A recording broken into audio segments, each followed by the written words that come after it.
오늘의 이슈입니다. 오늘의 이슈 첫 번째는요.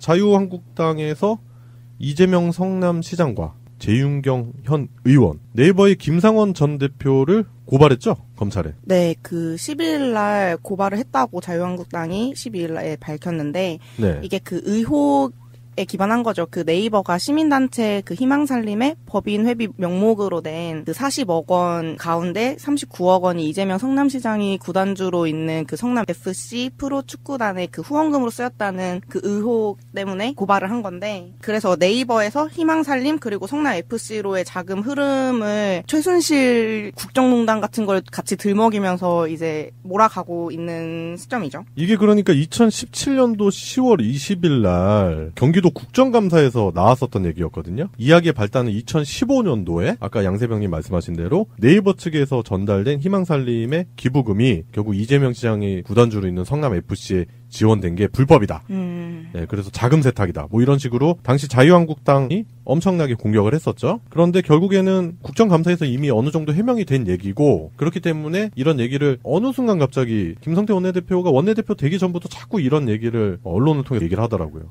네. 박원순 시장 물어뜯기, 이재명 성남시장 물어뜯기, 뭐 이런 식으로 계속 갔었던 것 같은데, 아무래도 뭐 여러 가지 분석을 통해서 들어보면은 지방선거를 의식한 포석이지 않나. 결국에는 이거를 검찰에 고발함으로써 흠집내기가 시전되지 않나. 또 그런 예측이 나오고 있어요. 그런 큰 그림 안에서의 흠집내기 작업이었다면 네. 너네 이거밖에 못해라는 소리가 절로 나올 수밖에 없는 정도 수준이거든요. 사실은 이게 성남FC의 공익 캠페인과 연결이 되어 있는 거래요. 그래서 스페인의 프리메라리가의 FC 바르셀로나가 유니세프를 유니폼이 노출한 거를 벤치마킹해서 네. 국내 프로스포츠 구단에서는 최초로 이 공익 캠페인을 유니폼 메인 스폰서로 사용했다는 거예요. 예. 그러니까 우리가 주빌리 은행이라고 하잖아요. 네, 네. 그 성남시에서 서민들 부채 탕감을 위해서 또 악성 채무들 그런 걸 탕감해주기 위해서 공익적으로 운영하게 된 은행인데, 축구를 잘 안 보시는 분들 모르시는데 제가 이렇게 주말에 가끔 축구 몰아서 보고 그러거든요. 네. 그럼 성남FC 진짜 주빌리 은행 떠가지고 야 주빌리 은행 마크가 저기 떠있네, 성남 그 유니폼에 떠있네, 이런 얘기를 많이 했었거든요, 주변 지인들이랑.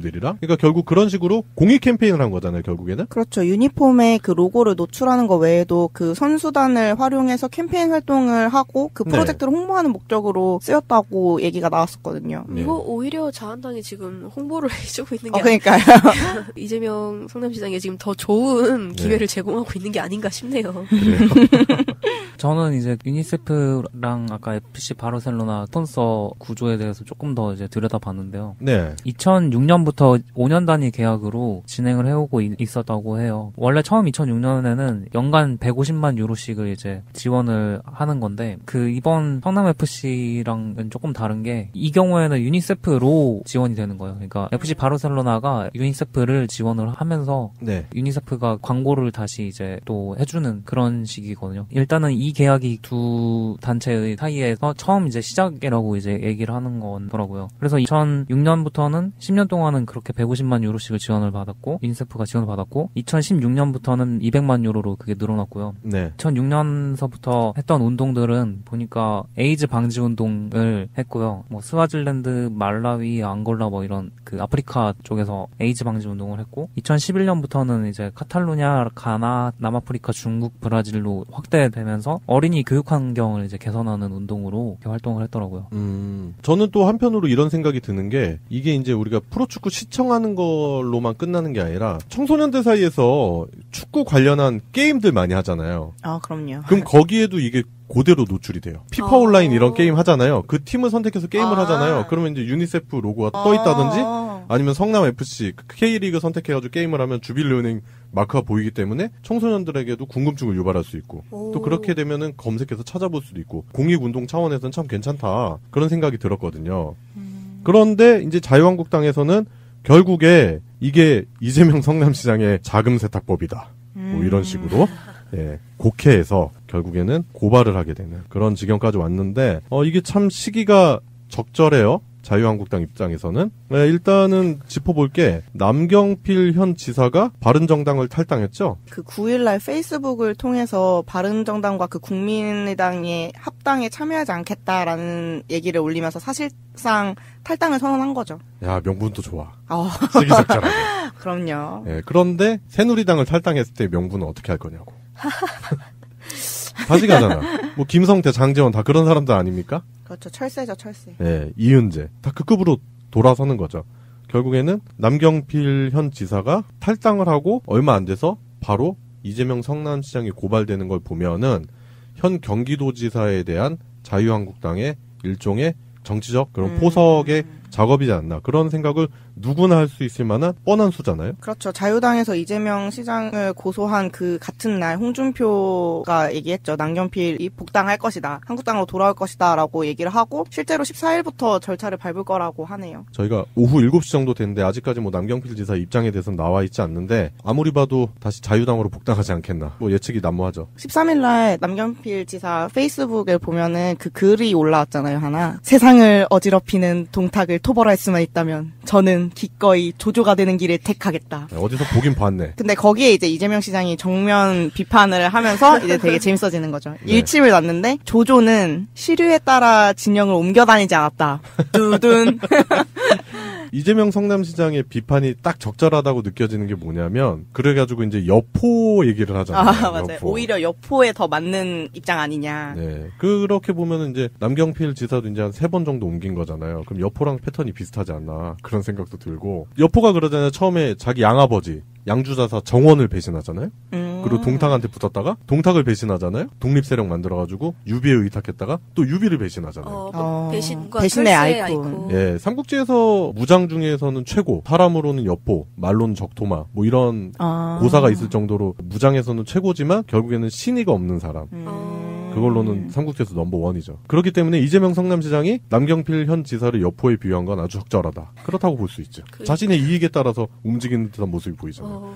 바른정당으로 출마해봤자 득표율이나 이런 부분 자신의 인지도도 높긴 하겠지만 그렇지만 당 간판 자체가 그렇게 좋지는 않잖아요 현재. 그리고 국민의당이랑 합당을 하게 되면 본인의 정치적 입지라든지 당 내에서 입지라든지 이런 부분이 흔들릴 수 있다라는 걸 생각을 하고 그렇게 생각해보면은 다시 자유당으로 복당해서 물론 뭐 경기도지사 후보가 될지 안 될지 모르겠지만 그렇다 하더라도 자유한국당에서는 고민을 하게 되죠. 경기도지사 후보에 대해서. 그렇기 때문에 남경필은 철저하게 자신의 처세를 위해서 옮기고 왔다 갔다 한다 그런 모습이 보이는 거죠. 예, 그래요. 지금 현재 지방선거를 앞두고 갖가지 정치 음해 공작이 난무하는 듯한 그런 모습이 보이고요.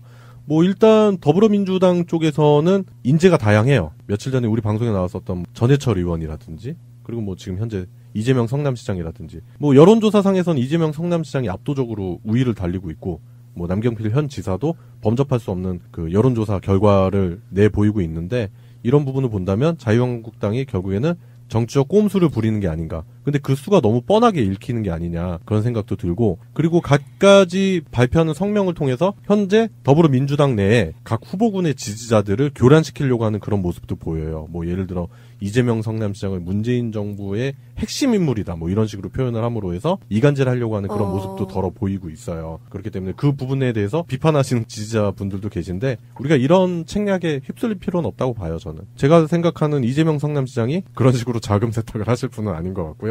자유한국당은 이런 행위에 대해서 반드시 책임을 져야 된다 그런 생각이 듭니다. 오늘의 첫 번째 이슈였습니다.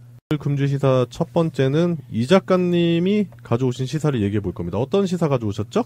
제목을 듣자면 또 하나의 블랙리스트. 어우, 블랙리스트. 네. 어우, 너무 힘들어요, 블랙리스트. 지긋지긋하죠. 네, 지긋지긋한 블랙리스트. 블랙리스트라고 하면 정부 블랙리스트 말고 박근혜 때 네. 시도했던 그런 블랙리스트는 아닌 것 같은데 어떤 얘기죠? 비슷한 꼴의 블랙리스트가 또 한 번 웹툰 플랫폼에서 나타났더라고요. 웹툰이요? 네, 그래서 최근에 그 웹툰 플랫폼 레진코믹스에 대한 세무조사를 부탁드립니다. 라는 내용의 청와대 국민청원이 있었어요. 네. 이게 최근에 종료가 됐는데요. 이 청원인은 대학을 갓 졸업한 젊은 작가고요. 이 글에서 4가지 문제를 폭로했어요. 네. 첫 번째로는 이 레진코믹스가 코인 수익 배분율을 일방적으로 작가에게 불리한 방향으로 바꿨다. 두 번째, 실질적 손해가 발생하지 않았음에도 지각비라는 명목으로 매출 일부를 떼어갔다.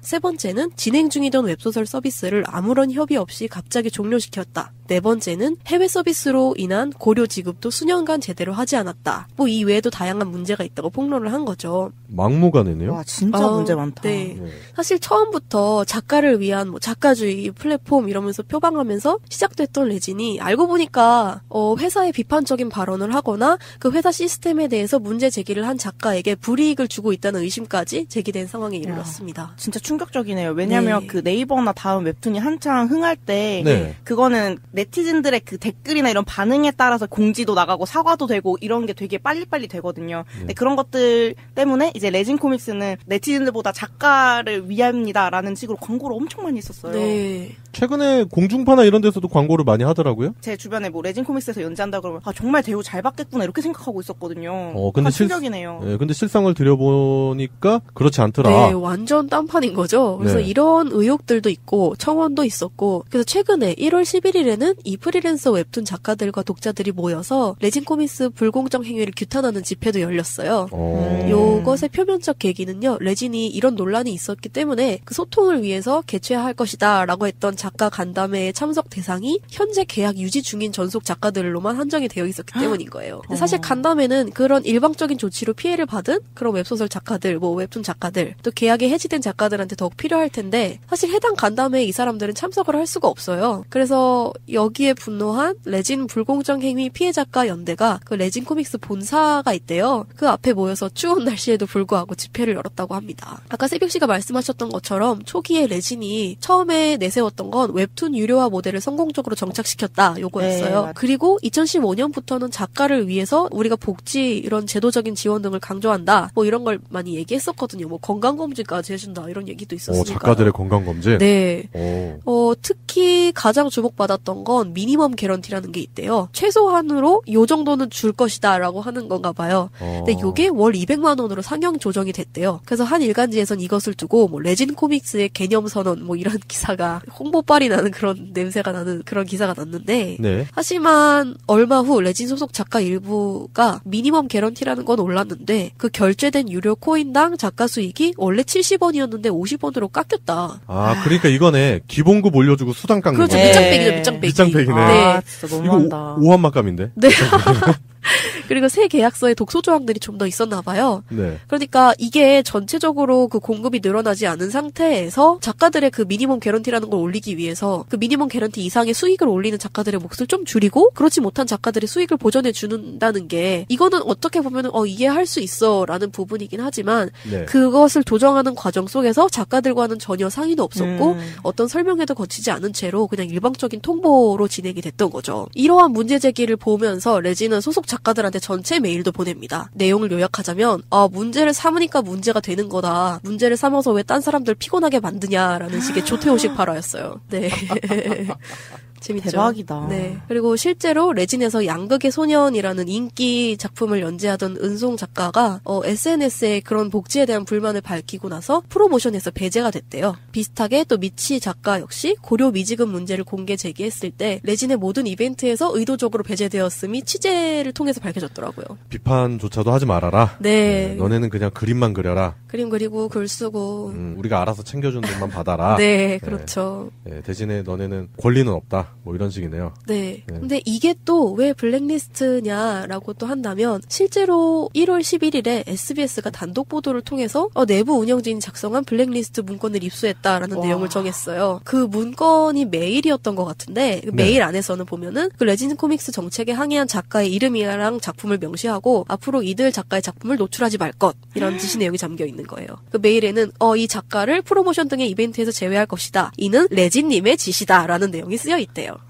진짜 심했다. 네. 이게 그냥 박근혜 정권에서 했던 거랑 블랙리스트 작성과 진짜 그게 비슷한 거예요. 얘네 미워. 얘네 나쁜 사람이야. 이렇게. 아니 그리고 정말 레진 코믹스는 들어가 보시면 아시겠지만 네이버 웹툰이나 다음 웹툰처럼 무슨 요일 딱 누르면은 거기 있는 게 전체가 다 떠서 뭔가 다 볼 수 있고 이런 게 아니고 딱 플랫폼 들어가면은 프로모션으로 광고하는 것만 나오고 전체 웹툰을 어디서 볼 수 있는지 플랫폼이 제대로 되어 있지가 않아요. 그러니까 딱 광고 밀어주는 것들이 다 앞에 뜨고 그리고 한 회당 가격을 지불하는 거라서 노출되지 않으면은 전혀 팔리지 않거든요. 맞아요. 저는 가끔 이런 생각도 들어요. 이런 부조리한 방법에 대해서 누가 컨설팅을 해주는 것 같아.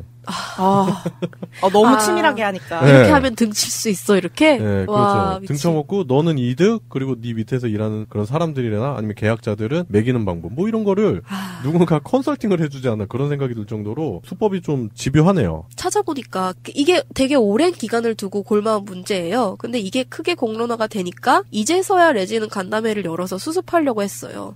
근데 입장은 그냥 모든 의혹에 대해 부인하는 뉘앙스를 계속 취해왔고요. 간담회는 실제 누구를 위해 열리는 건지 진짜 불분명한 상태고요. 그래서 집회에 참여했던 그 미치 작가가 이렇게 밝혔는데 레진은 블랙리스트가 없다고 말을 하지만 실제로 SNS에서 각종 문제를 공론화한 이후 단 한 차례도 프로모션에 포함되지 않았다. 그런 명백한 정황 증거가 있다. 그리고 실제로 이로 인해서 수익이 4분의 1로 줄어드는 등 경제적 타격이 컸다. 이거 진짜 4분의 1. 네. 저는 좀 섬뜩한 게 지금 이 레진 코믹스의 행태가 과거 2차 세계대전을 일으켰던 전체주의 국가들이랑 닮아 있어요. 네. 기본적인 생활 수준은 보장하지만 대신에 그런 성과라든지 이런 부분에 대한 보장은 싹 빼놓고, 그리고 밖에서 봤을 때는 되게 아름답고 좋은 맞아요. 세계지만 실제 안에서는 각종 부조리, 그리고 맞아요. 자신들이 원하는 국민이 되지 못하면 철저히 배제시키고 아니면 따로 격리를 시킨다든지 무섭다 진짜. 그런 모양새를 닮았다고 생각하니까 이게 그러니까 박근혜 정권에서 있었던 블랙리스트 그런 부분도 유사하지만 저는 과거 전체주의 국가들 그런 국가들의 모델이랑 닮아있다. 그런 부분에 대해서 섬뜩하다. 그런 생각이 들어요. 되게 치밀하고 엉망으로 잘 하고 있는 거죠. 되게. 그렇죠. 네. 사실은 그런 레진의 태도를 보면요. 그런 웹툰이나 웹소설을 창작하고 연재하는 작가들을 그 레진 코믹스라는 플랫폼이 대체 어떻게 바라보고 있는가를 되게 뚜렷하게 보여주는 것 같아요. 네. 그 웹툰이나 웹소설 연재를 지망하는 작가들은요. 그냥 자기 작품이 더 많은 독자를 접할 수 있길 바라잖아요. 네. 그럼요. 그리고 이게 고정적이고 공식적인 연재로 들어가서 지속적인 연재를 보장받고 또 동시에 그럴 수 있는 지속적인 수입원이 들어오는 거를 바라고 있어요. 플랫폼 같은 거 여러 개 찾아보면 아시겠지만 정말 다양화 과열화되어 있거든요. 막 몇천 개, 몇만 개씩 쏟아지는 마당에 작가들은 그냥 불공평하게 주어지는 기회라도 그냥 금동아줄로 보일 수도 있었을 것 같아요. 네. 그래서 많은 독자층을 보유하고 있고 계속해서 그런 독자 유입률을 보이고 있으니까 레진은 그냥 그 모든 성과와 그 모든 인기가 다 그냥 자기들 유통 플랫폼 하나가 일궈낸 일이라고 생각했나 봐요. 그러니까 우리나라 만화계 현실이 참 암담한 게 네. 과거에 이제 코믹스나 이제 단행본 시절에는 출판사와의 그런 부당한 계약 때문에 그때 당시에 만화가도 많이 피해를 봤었고, 그리고 갑작스럽게 들어선 도서 대여점 때문에 완전히 폭망했었잖아요. 맞아요. 그래서 이제 웹툰이라는 시장이 새로 개발이 돼서 거기에 수많은 작가들이 모이고 뭐 이제 웹소설 작가들도 같이 합류하게 돼서 그런 시장이 또 형성됐지만 그 안에서 또 다른 작가 착취 구조가 또 형성이 돼서 전반적인 창작 산업 자체를 좋은 뿌리를 내리기 힘들게 하는 그런 요소로 계속 누군가 대자본에 의해서 자꾸 이런 식으로 네. 그런 그 풀뿌리 작가들 자체를 밟아 죽이는 그런 모양새를 보이는 게 아닌가 그런 생각이 들어요. 이런 소식들을 잘 몰랐어요. 그래서 저는 레진 코믹스에서 계속 이렇게 보고 하면서 거기에 되게 환상을 약간 그쵸. 품고 있었거든요. 주변에 레진 코믹스에서 연재한다 그러면 어떻게 들어갔는지 막 물어보고 막 알고 싶고 막 그런 상황이었는데 이걸 보니까 슬퍼지는 네. 그런 게 있어요. 그런 플랫폼 문제를 알고 이거 좀 바꿔봐야겠다 이래가지고 작게 사업을 시작하셨던 분이 있었어요. 네. 그런 작가들이랑 독자를 1대1로 이어주고 유통사가 편취를 하는 걸 막아야 되겠다라는 얘기가 이미 예전부터 계속 나오고 있었던 거죠. 근데 사실은 레진이 이렇게 컸던 것도 결국엔 작가들의 좋은 작품이랑 또 독자들이 거기에 대해서 나 정정당당히 여기다가 돈을 써가지고 감상할 거야 라는 마인드 때문에 가능했던 것 같거든요. 그러니까 지들이 잘했다고 완전히 이렇게 되는 건 아니잖아요. 그렇죠. 그럼요. 네. 그래서 아무튼 레진 코믹스의 이런 작태를 보면 그런 창작자들의 절실함을 이용해서 편취하고 네. 되게 창작자들 가지고 지들 밑에 있는 사람들처럼 대했고 네. 대체 가능한 부속품 정도로 보는 예. 뭐 시건방진 패착을 저질렀다. 예. 이렇게 정리를 할 수 있겠네요. 네. 그리고 이런 작가들에 대한 대우가 결국에는 더 나아가서는 검열로 작용할 수 있다는 점도 위험한 점인 것 같아요. 네. 맞아요. 그래요. 이 작가님이 가져오신 시사. 예, 국내 최고의 웹툰 사이트죠. 레진 코믹스 안에서 벌어지고 있는 부조리에 관한 작가들의 폭로를 통해서 작가들의 권익을 보장한다고 출발했던 레진 코믹스가 안에서 내부 부조리나 그런 부분으로 새로운 적폐를 쌓아가고 있지 않나, 그런 의혹을 충분히 제기할 만한 그런 시사였던 것 같습니다. 네. 예, 그래요. 이 작가님이 준비하신 시사는 여기까지 하겠습니다. 국민들은 국가의 존재 이유가 무엇이냐고 물었습니다. 어려울 때 국가가 지켜주고 있다는 믿음을 주어야 그것이 국가의 존재 이유입니다. 예, 두 번째 시사는 송병훈 님이 준비하신 시사인데요. 오늘은 또 어떤 재미있는 시사를 가져오셨는지 궁금하네요. 과학 시사를 가져왔는데요. 오. 4차원이라고 우리가 얘기를 많이 하잖아요. 지금 우리가 살고 있는 게 3차원이죠. 예, 그거를 이제 오늘 얘기할 건데, 너는 왜 이렇게 4차원이니? 뭐 이런 얘기도 있고. 또 그런 얘기 많이 하잖아요. 류에는 왜 4차원일까? 네. 홍준표는 4차원인가? 뭐 이런 거. 네, 그런 말들이 있잖아요. 근데 그 4차원이라는 거가, 우리가 그냥 과학적으로 생각하는 사람들도 항상 4차원 하면 그냥 시간을 떠올리는 사람들이 되게 많았거든요. 네. 이 4차원이 실제로 우리가 사는 세계에도 4차원이 존재할 수 있다는 거를 미국과 유럽 과학자들의 연구 결과를 통해서 알 수 있게 됐다고 합니다. 아, 그래요? 그러니까 미국과 유럽에서 공동 연구를 진행했나 보네요? 아니요. 그런 건 아니고요. 전혀 다른 연구 집단이 예. 그냥 전혀 다른 실험을 했는데 예. 알고 보니까 그게 이제 서로 맞물려지는 내용이 있었다는 거예요. 결론점이 좀 다 있다. 네. 뭐 이렇게 생각하면 되겠네요.